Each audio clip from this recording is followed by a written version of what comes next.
اس سے رائے جاننی چاہیے۔ صحیح ہے، جو آپ کو بہتر لگے۔ اچھے لوگ ہیں، میں نے پتہ کروایا تھا۔ اگر ڈیٹ جلدی فکس کی تو وانیہ کے ساتھ میں لمز کی رخصتی بھی اب چاہتا ہوں، ورنہ اس سے پہلے ہی میں ریسپشن کا سوچ رہا ہوں، اور میں اس بارے میں سیریس ہوں۔ کوئی بھی تاخیر نہیں چاہتا۔ ملک کی وجہ سے وہ کافی پریشان تھا۔ اس کی جاب ہی ایسی تھی کہ کبھی بھی کسی دوسری جگہ جانا پڑتا تو کم از کم اسے اپنے ساتھ تو لے کر جا سکے۔ پر وجدان ابھی وہ پرور نہیں۔ بس آپ مجھے بتا دیں، نہیں تو میں ایسے بھی اسے اپنے روم میں شفٹ کر لوں گا، اور آپ یا کوئی بھی مجھے ایسا کرنے سے روک نہیں سکتے۔ اچھا ٹھیک ہے، وہ مسکرائیں اس کے سنجیدہ لہجے پر۔ پانی کا جگ بھرنے وہ روم سے باہر نکلی تھی جب وجدان کو اکیلے ابھی بھی لاؤنج میں صوفے پر لیٹے فون استعمال کرتے دیکھا۔ یہ کیوں ہے یہاں؟ لمز ڈرنا نہیں، اب کچھ نہیں، اب کچھ کہیں تو صحیح۔ یہ خود کو ہمت دی۔ ہٹیں پیچھے۔ جگ بھرتے وہ واپس جانے لگی جب وہ اس کے راستے میں حائل ہوا تھا۔ وجدان پلیز۔ اس کی بولتی نظروں سے جگ سلیب پر رکھتے وہ رونا شروع ہو چکی تھی۔ وہ اس سے خوفزدہ تھی۔ اسے پیچھے سے اپنے حصار میں لیا۔ مجھے ڈانٹا تھا اور مجھ پر شاؤٹ بھی کیا تھا آپ نے، میری غلطی بھی نہیں تھی۔ روتے ہاتھ ہٹائے۔ میں بس پریشان تھا نا۔ سلیب سے لگاتے اس کا رخ اپنی طرف کیا۔ آپ نے میرے بال بھی کھینچے تھے۔ روتے دوسرا شکوہ کیا۔ آہستہ سے پکڑے تھے، کھینچے تو نہیں تھے۔ وجدان کو ہنسی آئی۔ درد ہوئی تھی مجھے۔ جھکی نظروں سے بتایا تو پھر پیار بھی تو کیا تھا نا، وہ بھول گئی؟ اس کا رویا گلابی چہرہ اوپر اٹھایا اور آنسو صاف کیے۔ جی نہیں، وہ بھی آپ نے مجھے سزا دی تھی، ہیٹ یو کہنے پر۔ وہ زور سے بولی۔ سوچو ذرا، اس بات پر تمہیں تھپڑ نہیں مارا، ورنہ میرا بہت دل چاہا تھا جھکتے اس کے گال کے گڑھے ہونٹوں سے چھوئے جہاں تھپڑ مارنے کا خیال آیا تھا۔ آپ کو پتہ ہے، آپ وجدان بہت زیادہ والے برے ہو۔ اس کی بات اور حرکت پر غصہ آیا۔ وہ غصہ تھی اور اسے کوئی فرق نہیں پڑتا کتنا خمار آلود لہجے میں بولتے، اسے خود سے لگاتے کان میں سرگوشی کی۔ تمہارا ناراض ہونا فرض ہے لمز، اور تمہیں منانا تمہارے شوہر پر واجب۔ اس کی گردن سے بال ہٹائے تھے۔ وجدان پلیز۔ اس کے وجود سے اٹھتی پرفیوم کی مہک، اس کی سرگوشیاں اور گردن پر اس کی بیئرڈ کی چبھن محسوس کرتے اسے بند آنکھوں سے روکا تھا۔ اس کی براؤن ٹی شرٹ وہ کمر سے دونوں مٹھیوں میں جکڑ چکی تھی۔ خاموش اور ساکن ماحول میں ایک فسوں طاری تھا جو اس پر اپنی محبت کی برسات کرنے میں مصروف تھا۔ اس کی شدتوں سے کھڑے ہونے کی ہمت کہاں تھی؟ اگر پیچھے سلیب نہ ہوتی تو وہ اب تک گر چکی ہوتی۔ ہم کچن میں ہیں۔ وہ اس کی بڑھتی جسارتوں سے اس کے ہاتھ اپنی کمر سے ہٹاتے بے بس ہوئی تھی، اور ارد گرد دیکھا کوئی آ ہی نہ جائے۔ اس کے ٹوکنے پر شدید غصہ آیا تھا۔ خود پر ضبط پاتے اس کو دیکھا جو ذرا سی اس کی قربت میں غیر ہوتی حالت میں تھی۔ اس کے چہرے کی سرخی، حیا سے جھکی پلکیں، دانتوں تلے دبائے سرخ لب دیکھ کر وجدان کا یکدم دل چاہا تھا سارا فاصلہ مٹا دے جو اس کے ہوش و حواس ہمیشہ کی طرح سلب کر رہی تھی۔ تمہیں پتہ ہے، تم پر مجھے شدید والا پیار آتا ہے۔ اس کی روئی ہوئی آنکھوں میں جھانکا تھا۔ اور جب تم مجھ سے دور ہو جاتی ہو نا، تو شدید والا غصہ بھی۔ Because my soul is in love with your soul. So be prepared yourself for every situation, dear wifey. اب جا کر سو جاؤ اور I love you کہنے کی پریکٹس کرو، ورنہ believe me, نیکسٹ سین ہمارے درمیان بہت برا ہونے والا ہے۔ اس کا hate you کہنا یاد دلایا۔ جگ اسے تھمایا تھا اور خود کچن سے نکلتا چلا گیا۔ جو وہیں سن کھڑی تھی۔ سنڈے کی وجہ سے سب ناشتے کے ٹیبل پر اکٹھے تھے، ورنہ اکثر وجدان نہیں ہوتا تھا جو کم کھا اسے زیادہ گھور رہا تھا۔ وانی آپی، وہ جو ساتھ بیٹھی تھیں اس کی آہستہ سی آواز سے متوجہ ہوئی۔ پلیز میرے ساتھ جگہ چینج کر لیں۔ ایک اس بندے کے جذبے لٹاتی نظروں سے وہ کچھ کھا نہیں پا رہی تھی۔ کل تو اس نے اپنا ایک نیا چہرہ اس پر واضح کیا تھا۔ وہ چاہ کے بھی اسے کسی معاملے میں روک نہیں پاتی تھی۔ شاید رشتہ ہی ایسا تھا، اسے چپ چاپ اس کی منمانیاں برداشت کرنی پڑتی تھیں۔ مگر کیوں؟ وانیہ حیرانگی سے گویا ہوئی۔ آپ کا بھائی بہت زیادہ والا بولتے بولتے وہ رکی تھی۔ کیا بھائی لمس؟ وانیا نے سامنے وجدان کو دیکھتے پوچھا جو کھانے میں مصروف ہو گیا تھا۔ آپ پلیز جگہ چینج کر لیں۔ میں کیسے بتاؤں، وہ مجھے ان نظروں سے گھور رہے ہیں یار۔ وہ روحانسی ہوئی تھی۔ کن نظروں سے؟ لمس بیبی، وانیا نے ہنستے پوچھا تھا۔ مجھے نہیں پتا، وہ جھنجھلائی تھی۔ وانیا اور لمس خاموشی سے کھانا کھاؤ۔ صدف نے دونوں کو کھانا چھوڑ باتیں کرتے دیکھ ٹوکا تھا۔ جی جی مما، وہ دونوں مصروف ہوئی تھی۔ وجدان کہیں جا رہے ہو؟ اسے نکس اختیار دیکھ کر پوچھا۔ بلو جینز پر وائٹ شرٹ کے سلیو کوہنیوں تک موڑے، بلیک جیکٹ بازو پر ڈالے، نفاست سے سیٹ کیے ہوئے بالوں میں وہ ہینڈسم لگ رہا تھا۔ جی بس کام سے جلدی آ جاؤں گا، جواب دیتے وہ واچ دیکھ رہا تھا، اور اس دشمن جان کو بھی جو جان بوجھ کر اس کے سامنے نظر نہیں اٹھا رہی تھی، اور جانتا تھا کل کی وجہ سے وہ کترا رہی ہے۔ عشق ہے ان سے جناب، شکایت کیسی؟ وہ جو تڑپانے پر آمادہ ہیں تڑپانے دے۔ اس کے کان کی لو پر جھکتے سرگوشی کی تھی۔ لمس کی آنکھیں پوری کھل گئی تھیں۔ اس کے ہونٹ اپنے کان سے گردن پر محسوس کرتے نظریں چرانے کی بجائے اپنے شوہر کو سی آف کرنے کے طریقے سیکھو ڈارلنگ۔ ایک بار پھر سے اس کے ہوش ٹھکانے لگا چکا تھا۔ صدف کا دھیان دوسری طرف پاتے وہ جھکا تھا۔ کیا ہوا لمس، پوری ریڈ ہوئی ہو؟ صدف نے اس کی بند آنکھیں اور رنگت میں سرخی دیکھ کر پوچھا۔ کچھ نہیں مما، شاید الرجک ری ایکشن ہوا ہے۔ چہرہ اور گردن اسکریچ کی تھی۔ جھوٹ بولتے اس حالت کے ذمہ دار کو ڈھونڈا جو جا بھی چکا تھا۔ اللہ پوچھے تمہیں وجدان، کیوں میری جان لینے پر تلے ہو؟ اب میں تمہارے سامنے آئی تو کہنا۔ دانت پیسے تھے۔ ساری اس سیلڈ فارماسیوٹیکل انڈسٹری کی ڈیٹیل اس فائل میں ہے۔ وہ اس ٹائم آفس بیٹھا تھا جہاں اور بھی 3-4 لوگ بیٹھے متوجہ تھے۔ اور ملک کی کچھ خاص انفارمیشن ملی؟ وہ فائل سائڈ پر رکھی۔ ابھی تو خاص نہیں، پر نظر رکھی ہے اس پر۔ جلد ہی اپنے کارناموں کی سزا بھگتے گا، کیا پتہ اس سے پہلے ہی میرے ہاتھوں ضائع ہو جائے۔ دل میں غصے سے سوچا تھا، لیکن سر یہ ملک اکیلا نہیں کر سکتا، اس کے پیچھے اور بھی لوگ ہیں، اور ملک تو ہے ہی کمینہ، سیاست کے نام پر ملک تباہ کر رہا ہے۔ کافی سٹرونگ پارٹی ہے اس کی۔ ہم وجدان بس وہ بندہ پتہ چل جائے جو اس کے ساتھ ہے، سب کام آسان ہے پھر۔ سر اس کا بھی جلد پتہ چل جائے گا، وجدان پرسوچ بولا تھا۔ اب گاڑی کی فرنٹ سیٹ پر بیٹھے ایک نمبر ڈائل کیا تھا۔ میرا فون نہیں اٹھاؤ گے تم؟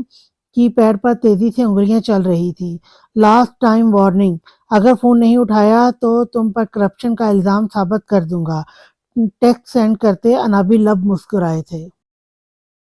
اوقات میں رہو وجدان شاہ۔ اگلا بندہ بھی تپا تھا۔ مراد اگلے 10 منٹ میں تم مجھے اسی ریسٹورنٹ میں مل رہے ہو، یہ میرا آرڈر ہے۔ ٹیکسٹ سینڈ کرتے گاڑی سٹارٹ کر چکا تھا۔ تو تم سمجھتے کیا ہو خود کو؟ جب چاہا انسلٹ کی، جب چاہا مطلب لیا۔ میں تمہارا نوکر نہیں ہوں، مراد غصے سے بولا۔ کل گاڑی سے جیسے انسلٹ کر کے نکالا تھا، اسے غصہ تھا۔ Excuse me waiter. یس سر، وہ مودب انداز میں بولا۔ مراد کو غصہ آیا، اس کی بات کو کوئی اہمیت نہ دے کر وہ ویٹر سے مخاطب تھا۔ یہاں سے کوئی 10-20 روپے کی آئس کریم ملتی ہے؟ مینیو کارڈ دیکھتے سیریس انداز میں پوچھا۔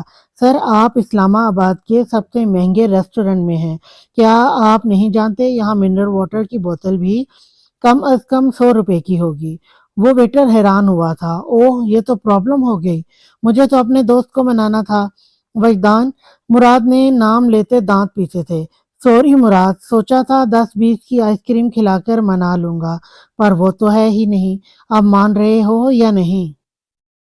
شٹ اپ، اپنے پاس رکھو۔ اوکے مراد، چلو میرے پیسے بچے۔ ایک بار پھر اسے تنگ کیا۔ مراد نے گھورا۔ اچھا بس کرو، میں تمہارے اتنے نخرے نہیں اٹھا سکتا، اب کام کی طرف آؤ۔ تمہیں ملک کی چھترول کی ویڈیو دینی ہے، بس تم وہ وائرل کرا دو، نیوز چینل پر ہر جگہ، لیکن میری شکل نہ نظر آئے، بس یہ ایڈیٹنگ کرا لینا۔ ایک سوالیہ نشان۔ آخر ملک کی ایسی حالت کیوں کی گئی؟ میں کیوں کروں؟ خود ہی کرو۔ وہ کسی صورت نہیں مان رہا تھا۔ تم ہی کرو گے؟ ویسے بھی اس رپورٹر سے بڑے تعلقات چل رہے ہیں تمہارے۔ واٹ؟ کیا بکواس ہے یہ؟ میرے کوئی تعلق نہیں ہے، سمجھے؟ مراد صدمے میں ہوا۔ یہ بندہ ہر خبر رکھتا ہے، پر اس کے ساتھ کوئی ایسا تعلق تو نہیں تھا۔ جی جی، انڈسٹری میں اس کے گلاسز کافی ڈسٹرب کر رہے تھے آپ کو۔ وجدان نے مسکراہٹ ضبط کی تھی اس کے بھینجے لب دیکھ کر۔ تم وہاں بھی تھے؟ نہیں، بس نظر پڑ گئی تھی، ورنہ میں بہت شریف انسان ہوں۔ وضاحت دی۔